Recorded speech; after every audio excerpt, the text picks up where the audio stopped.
Hello friends, అందరికీ good morning. ఈరోజు చూడండి, మేము లాంగ్ నర్సరావుపేటకి వెళ్ళడం జరుగుతుంది.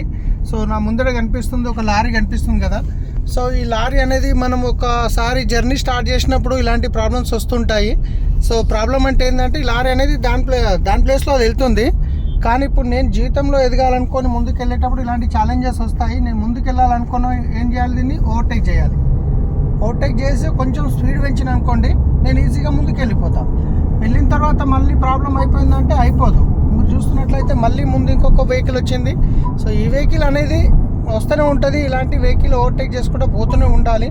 నా ముందట ప్రాబ్లం వచ్చింది కదా అని చెప్పేసి ప్రాబ్లమ్ని చూసుకుంటూ కూర్చుంటే మనం అక్కడే ఉండిపోతాము. సో కాబట్టి ప్రాబ్లం మీద ఫోకస్ చేయకండి. మీకు ఏం ప్రాబ్లం వచ్చినా ఒక స్టెప్ స్పీడ్ పెంచండి చాలు. ఒక స్పీడ్ పెంచండి. చూడండి, మధ్యన ఇంకొక లారీ వచ్చింది. ఇప్పుడు దీన్ని గిట్ట ఓవర్టేక్ చేయాలి. అట్లా అని చెప్పేసి ఓవర్ స్పీడ్ కూడా చేయొద్దు, యాక్సిడెంట్ అయ్యే ఛాన్స్ ఉంటుంది. సిస్టమ్ని ఫాలో చేయాలి. సో ఒక లిమిట్లో మన సిస్టమ్ని ఫాలో చేయాలి. అదే మనకు విన్నింగ్ టీమ్ సిస్టమ్ ఉంది. సిస్టమ్ చెప్పిన దాన్ని ఫాలో చేసుకుంటా రోజు మినిమం ఒక 2, 3, 4 ప్లాన్లు చేయండి.